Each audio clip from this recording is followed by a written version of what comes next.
আসসালামু আলাইকুম। Story and YouTube চ্যানেলের পক্ষ থেকে সবাইকে স্বাগতম। শুনতে থাকুন আজকের গল্প, অবশ্য সরকারের লেখা কাউরি বুড়ির মন্দির। গল্পটি প্রাপ্তবয়স্ক এবং প্রাপ্ত মনস্কদের জন্য। আমি জঙ্গলে ঘুরতে এসেছি, সঙ্গে চিরসাথী আছাই ক্যামেরাটা ছিলই। ফোনে ওদের কনসেপ্ট করতে খুব বেশি ব্যাগ পেতে হয়নি। আমার প্ল্যান ছিল মাসখানেক কোনো রকমে একটা ভালো পাত্তা লাগিয়ে কেটে পড়াম, পরে চুপি চুপি ফিরে এলেই হলো। ব্যাপারটা নিয়ে ভয়েস হোক আমি সেটা একদমই চাইনি। সে যাই হোক, কাজকর্ম খারাপ না, একবার অবশ্য আরও একটা কারণ আছে। কাকু আমার সঙ্গে একটি স্থানীয় লক্ষ্যে পারমানেন্টলি জটিয়ে দিয়েছিলেন। নাম ছিল তার মঙ্কু। ছোটটা প্রথম দিকে আমার বেশ পছন্দ হয়েছিল। সহজ সরল লোক, তারপর গত বেশ কয়েক পুরুষ ধরে ওর পরিবারই এই অঞ্চলের বাসিন্দা। বাপ ঠাকুরদের হাত ধরে ব্রহ্মপুত্রের প্রতি ঢেউ থেকে শুরু করে 300 কেয়ার জঙ্গলের প্রতিটি গাছ চিনেছে ও। এই জঙ্গলে ওর থেকে ভালো গাইড আর হয় না। প্রথম দিন আমাকে দেখে একটা আভূমির প্রণাম ঠুকলো মঙ্কু। তারপর বাঙালি ঘেঁষে আসামের উচ্চারণে আমাকে জানালো যে এই অঞ্চলের যাবতীয় বন জঙ্গল তার নখদর্পণে। সে আশা করছে যে মালিকের খাস আদমির পছন্দ মতো বেশ কিছু ছবি তুলে দিতে পারবেই। পরদিন থেকে আমরা কাজ শুরু হয়ে গেলাম। রোজ 7 সকালে উঠে খেয়ে দিয়ে কাঁধে ক্যামেরাটা ফেলে জঙ্গলে বেরিয়ে যাই। ফিরে দুপুর নাগাদ। দুপুরে খেয়ে দিয়ে ঘন্টাখানেক বিশ্রাম করে ফের জঙ্গলে অনুসন্ধান। ফিরে আসতে হয় সন্ধ্যা হওয়ার আগেই। তারপর সদানন্দ কাকুর সঙ্গে চা, টেলিভিশন সহযোগে বিপুল আড্ডা। রাতের এলাহি ডিনারের কথা ছেড়ে দিলাম। এই করে যখন দিন 5-6 কেটেছে তখনই ঘটলো অঘটনটা। এরপর দিন আমি প্রায় তন্ন খুঁজেছি সারা জঙ্গলটা। মাগুর বিল বেশ বড়, চারিপাশে ঘন জঙ্গল, আর আশেপাশে প্রায় তন্ন করে খুঁজেও কিছুই পাইনি। শুধু বাদ রয়ে গেছে দক্ষিণ পূর্ব দিকটা। টাউন থেকে জঙ্গল ঢোকার পথে প্রধান যে রাস্তাটা, এটা পশ্চিম দিকে। সেখান থেকে বিলের দক্ষিণ পূর্বে যাওয়ার কোনো চলাচলের রাস্তা তো নেই। তার উপর মাঝে মাঝে একটা বড় শুকনো নালা আছে। প্রথম থেকে লক্ষ্য করেছেন যে ওদিকে যেতে মঙ্কুর তীব্র অনীহা। ওদিকে যাওয়ার নাম শুনলে ছোট্টার চোখে মুখে চকিতের জন্য একটা অস্বাভাবিক ছায়া খেলে যায়। ওই রাস্তার কথা ভুলে গিয়েছিলাম। 7 দিনের শেষে নিষ্ফল অবসানের শেষে আসছে, মনটা ব্যর্থতার বিষয়ে তিক্ত হয়ে আছে।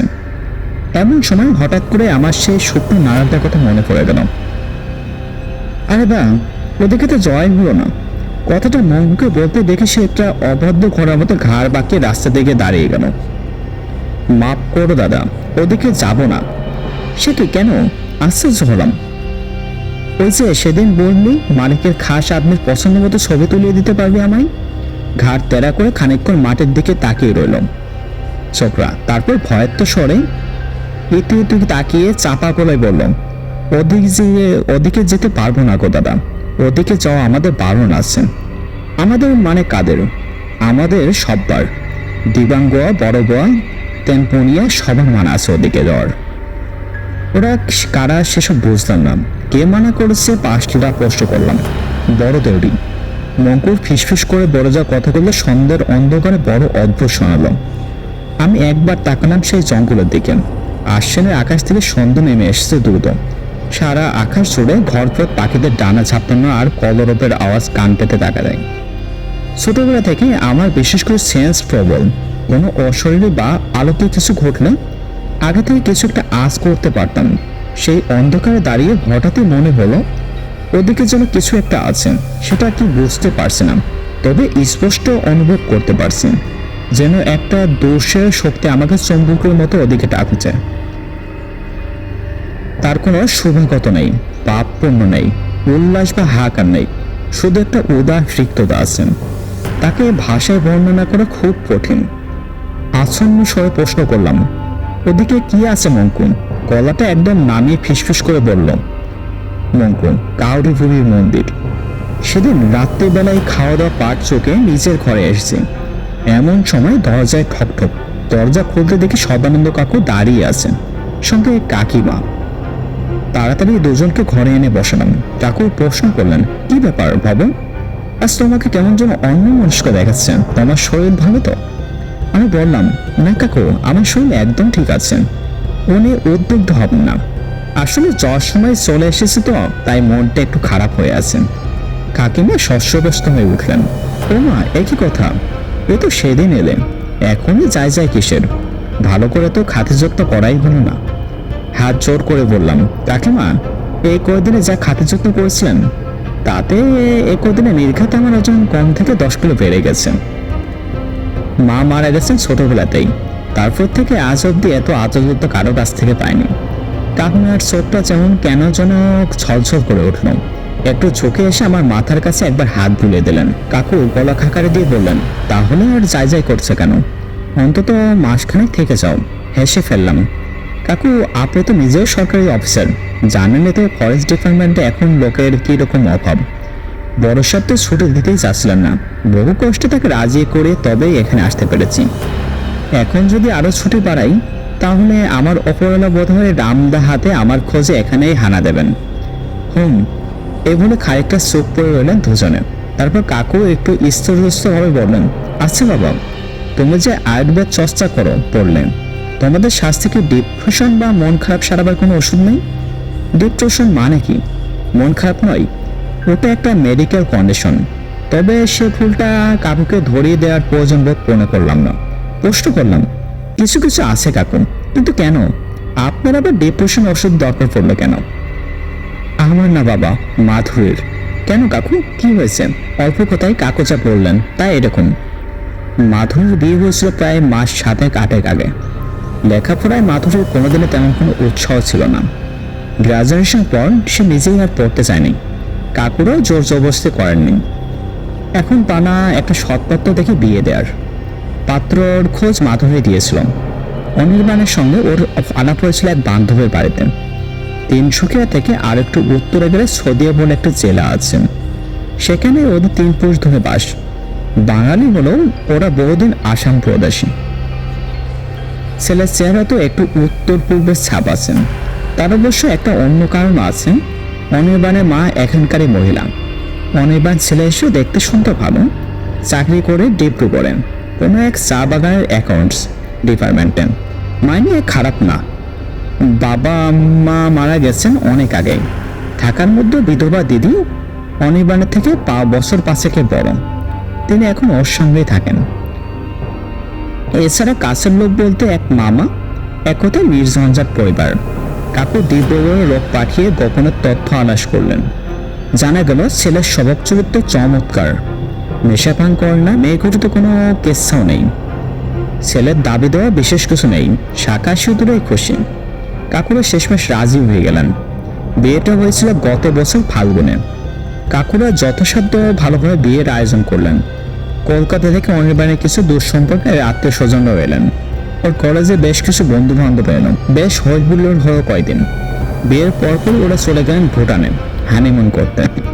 ফিরে এলেন হপ্তাখানেক বাদে। তারিখটা এখনো মনে আছে কাকুর, 20 ফেব্রুয়ারি, শিবরাত্রির ঠিক 2 দিন আগে। ফিরে আসার পরদিনই মাধুরী বাপের বাড়ি চলে আসে। কথা ছিল শিবরাত্রির পরের দিন মাধুরী সদিয়া চলে যাবেন। তারপর কয়েকদিন ওখানে কাটিয়ে ডিব্রুগড় অনির্বাণের কর্মস্থলে। এই কয়েকদিন অনির্বাণের দিদি বাড়ি ছিলেন না। মৃত স্বামীর কিছু পেনশন সংক্রান্ত কাজে গুয়াহাটি গিয়েছিলেন। তবে যেদিন অনির্বাণরা ফিরে আসেন তার আগের দিনই কাজকর্ম মিটিয়ে সদিয়া চলে আসেন তিনি। কামাখ্যা থেকে আনা একটা পবিত্র সিঁদুরের কৌটো উপহার দেন মাধুরীকে। আসল কাহিনী শুরু হয় শিবরাত্রির পরের দিন থেকে। 23 ফেব্রুয়ারি, মানে যেদিন মাধুরীর বেরোনোর কথা, সেদিন দুপুর থেকে হঠাৎ করে মাধুরীর প্রচন্ড শরীর খারাপ। স্নান করে দুপুরে খাওয়া সেরে বিছানায় শুয়েছেন। হঠাৎ করে ধুম জ্বর, সেই সঙ্গে ঠকঠক করে কাঁপুনি। দেখতে দেখে থার্মোমিটারের পারদ পৌঁছে গেল 103 ডিগ্রিতে। গা যেন পুড়ে যাচ্ছে মেয়ের। তার সঙ্গে সামনে চলছে প্রলাপ বোকা। অবস্থা আরো খারাপ হলো সন্ধ্যা থেকে। সারা শরীর অবশ হয়ে এলো মাধুরীর। বিছানা থেকে মাথায় তুলতে পারছে না, মুখ থেকে কোনো কথাও ফুটছে না। দেখে মনে হচ্ছে ধীরে ধীরে সারা শরীর যেন প্যারালাইজ হয়ে যাচ্ছে। সারা গায়ে চাকা চাকা দাগ, দুটো চোখে জবা ফুলের মতো লাল। জলপট্টি দিতে দিতে ক্রমাগত কেঁদে চলছিলেন কাকিমা। তবে আর মনে মনে ইতস্তত স্মরণ করছেন। স্থানীয় ডাক্তারবাবুকে এত্তেলা দেওয়া হয়েছিল। তিনি এসে একটা ইঞ্জেকশন দিয়ে গেছেন, বলে গেছেন এতে যদি অবস্থার উন্নতি না হয় তাহলে রাত পড়লেই গুয়াহাটি নিয়ে যাওয়ার ব্যবস্থা করতে হবে।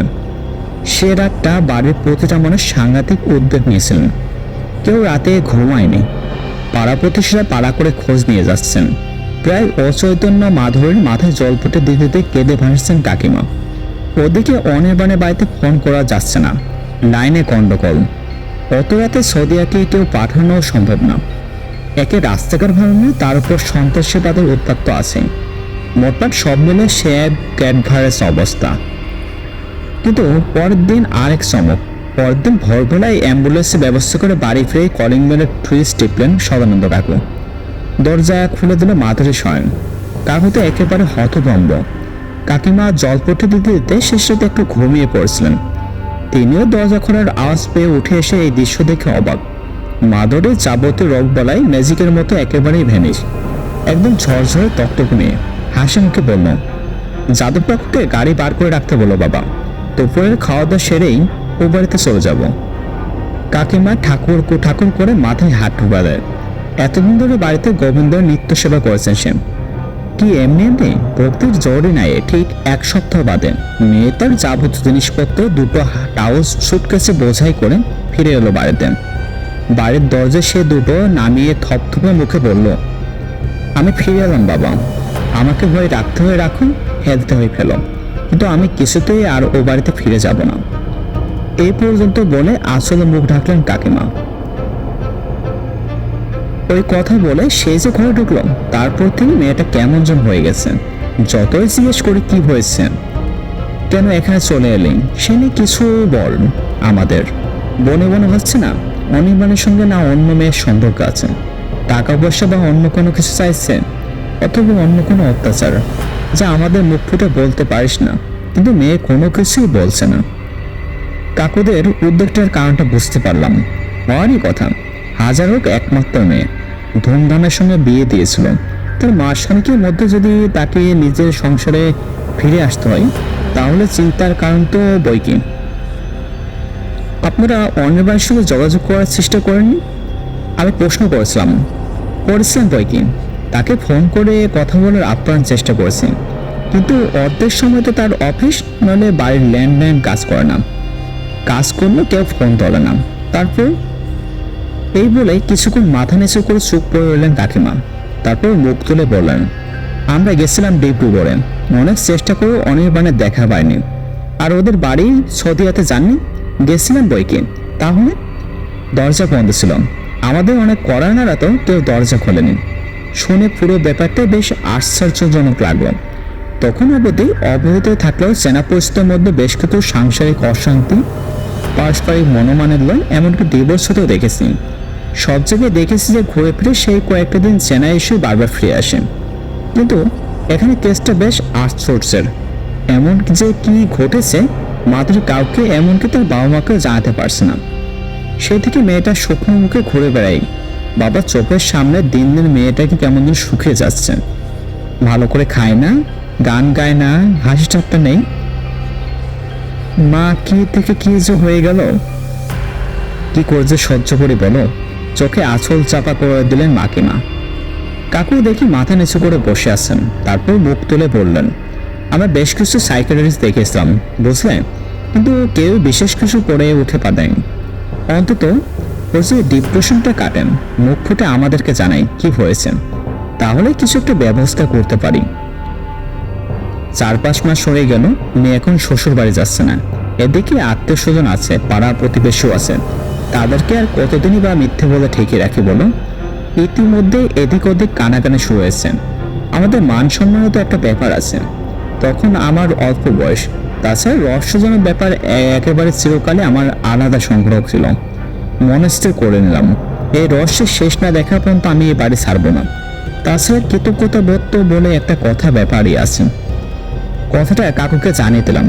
এও বললাম যে কাল বিকেলে আমি একবার মাধুরীর সঙ্গে আলাদা করে কথা বলতে চাই। পরদিন সকাল 11টা নাগাদ আমি যখন বাড়ি থেকে বের হলাম, তখন মাথার উপর রোদ্দুর বেশ চড়া, পেটে একটা ছোট রুকস্যাক, তাতে বিভিন্ন প্রয়োজনীয় জিনিসপত্র, কোমরে একটা জঙ্গল নাইফ, একটা পয়েন্ট টু পয়েন্ট রোডের রিভলভার, আর পাউন্স বেগে আশাই ক্যামেরাটা।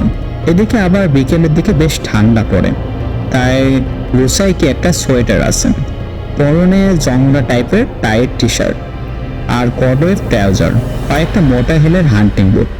মঙ্কুকে ইচ্ছে করে সঙ্গে নেনি, জানতাম যে যদি ওকে জানাই কোথায় যাচ্ছি তাহলে আমার জ্বরটা ভেস্তে যাওয়ার অবধারিত।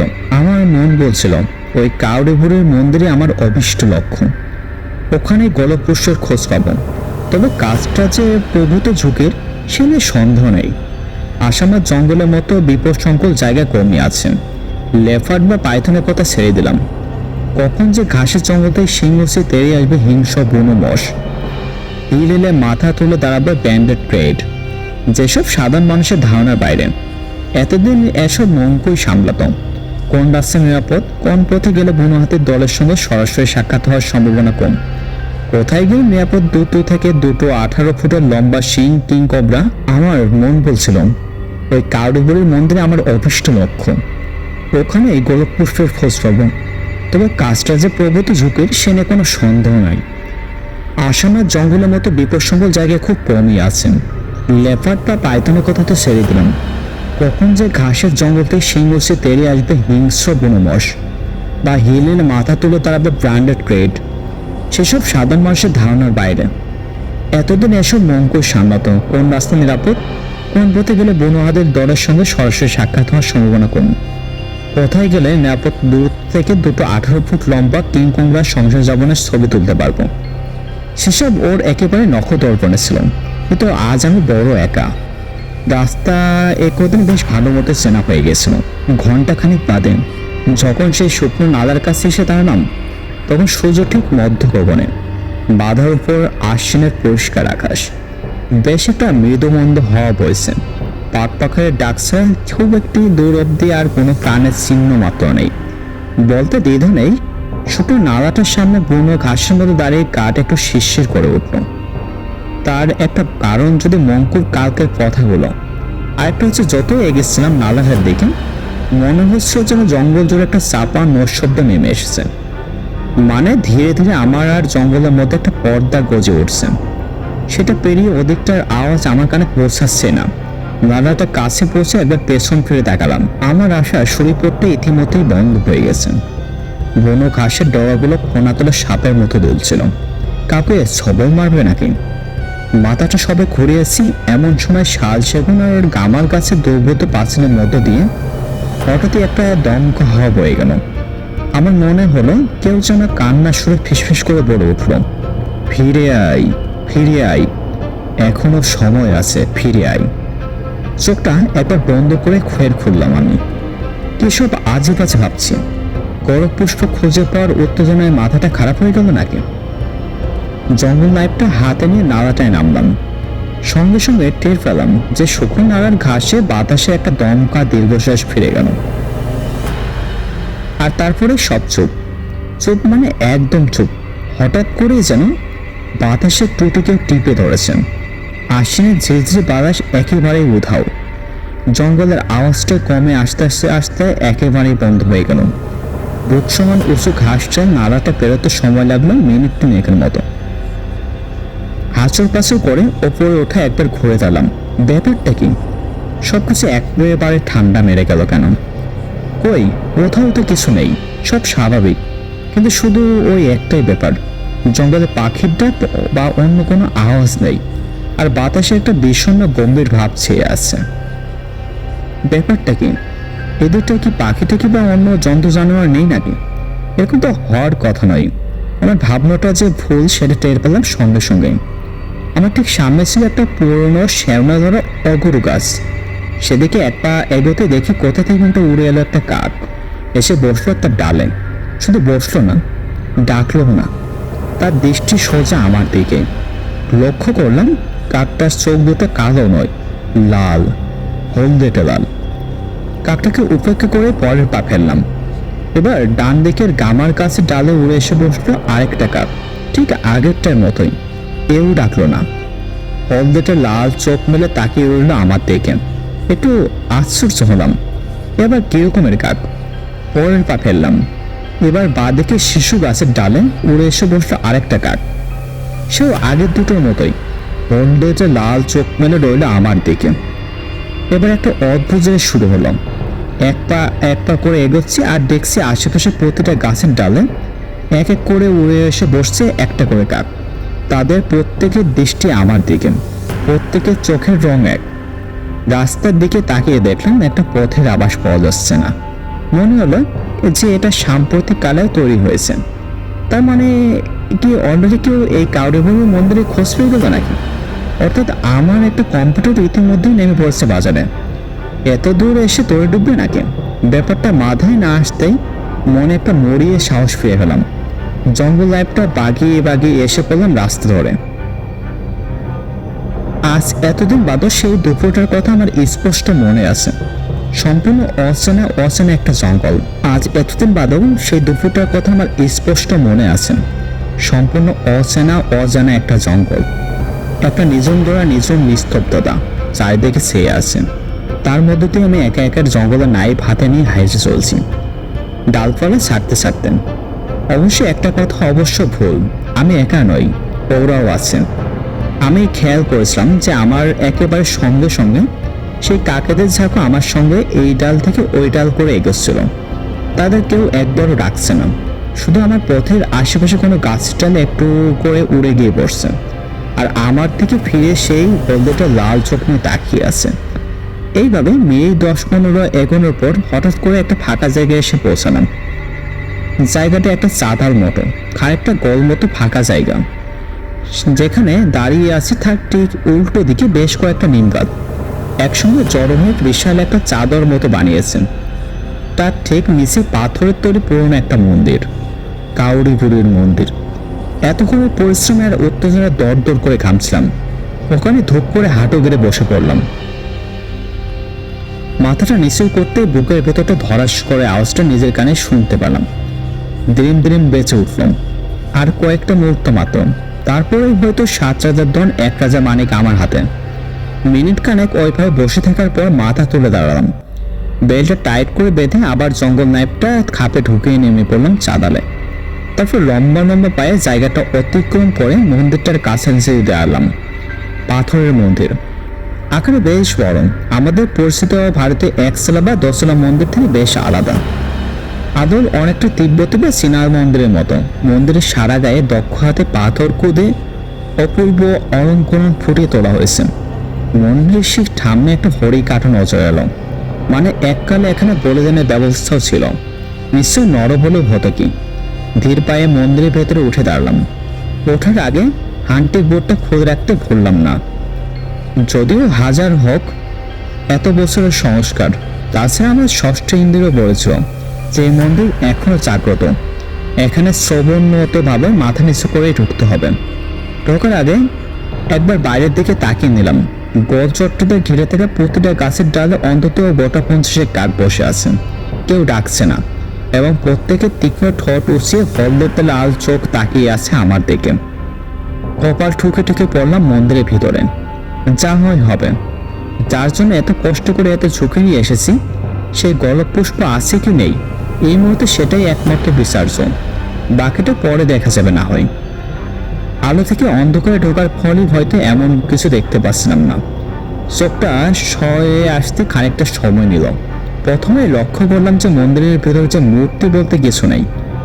দরজার উল্টো দিকে দেয়ালে একটা দেবী মূর্তির রিলিফ পাথরে খুদে ফুটিয়ে তোলা হয়েছে। আর ঠিক তার সামনে মেঝেতে গাঁথা আছে একটা পাথরের হাড়িকাটা ঠিক সামনে একটা গর্ত। সেই গর্ত দিয়ে কি যেন উঠি মারছে। রূপসিক থেকে টর্চটা বার করে উল্টো দিকে দেয়ালে ফেললাম। এই কি কাউরিভূমির মূর্তি? মূর্তিটা একটু অদ্ভুত। দেবীর কোনো বাহন নেই, পদ্মাসনে বসে আছেন। দেহের তুলনায় মুখটা একটু বড়, চোখ দুটো আরো অস্বাভাবিক রকমের বড়। পাথর কুদে উড়ন্ত চুল বজানো হয়েছে। মারতে মুখে কোনো সচরাচর একটা সিন্দুর সিনেমায় লেগে থাকেন, কিন্তু এর মুখে একটা তিক্ত নিষ্প্রিয় উদাসীন ভাব ফুটে আছে। সেই দৃশ্যতে ভালোবাসা নেই, স্নেহ নেই, প্রেম নেই, মোহ নেই, কিচ্ছু নেই। এবার টোস্টটা ঘোরালাম মেঝের দিকে। রিসেন্টলি কিছু পুজো আচ্ছা করা হয়েছে বোঝা যাচ্ছে, কারণ হরিকাঠের সামনে পড়ে আছে জবা ফুল, আতর চাল, সিঁদুর লেখা অশ্বতের পাতা। আর তার সামনে গর্ত থেকে অগ্নি মারছে ওটা কি? ওদিকে আলো ফেলতে হৃৎপিণ্ডটা এক লাফে গলার কাছে উঠে এলো। একটা লতানে গাছ বেরিয়ে আছে গর্ত যায় দেখেন, পান পাতার মতো বড় বড় পাতা। আর তার ডবায় ফুটে আছে একটা কুড়ি। কুড়িটির মাথায় একটি বড় সাপের মতো ফোনা উছিয়ে আছে। হাতটা থরথর করে কাঁপছিল। ওটাই যে সেই গলক পুষ্প, তাতে কোনো ভুল নেই। মনে মনে বর্ণনাটা একবার আওড়ে নিলাম। একেবারে খাপে খাপে মিলে যাচ্ছেন। ওতে এও বলা আছে যে ওই কুড়ি ফুটতে এখনো অনেক দেরি, ফুটবে আষাঢ় মাসে, অম্বুবাসীর দিন। সেই পাতাগুলো শুকনোই ঝরে যাবেন, আর ডগায় দুলবে ছাই রঙের আশ্চর্য ফুল। তার সৌরভে নাকি সমস্ত বনভূমি আনন্দিত হয়ে ওঠে। মানুষের মনে দাউ দাউ করে জ্বলে ওঠে কামনার সহস্রাধিক পালসব। সেই রাতে নাকি স্বয়ং কামদেকাশ ধনন্তরী এই মত্তভূমিতে নেমে আসেন। আজকের পর্বটি এ পর্যন্তই। পরবর্তী পর্বটি শুনতে পারবেন আগামীকাল ঠিক 4টায়। শুনতে সাথেই থাকুন। ধন্যবাদ। আর গল্পটি আপনাদের কাছে কেমন লাগলো তা কমেন্ট করে জানাতে একদম ভুলবেন না। আর পরবর্তী ভিডিওর নোটিফিকেশন পেতে অবশ্যই সাবস্ক্রাইব বাটন প্রেস করে বেল আইকনটি প্রেস করবেন। ধন্যবাদ।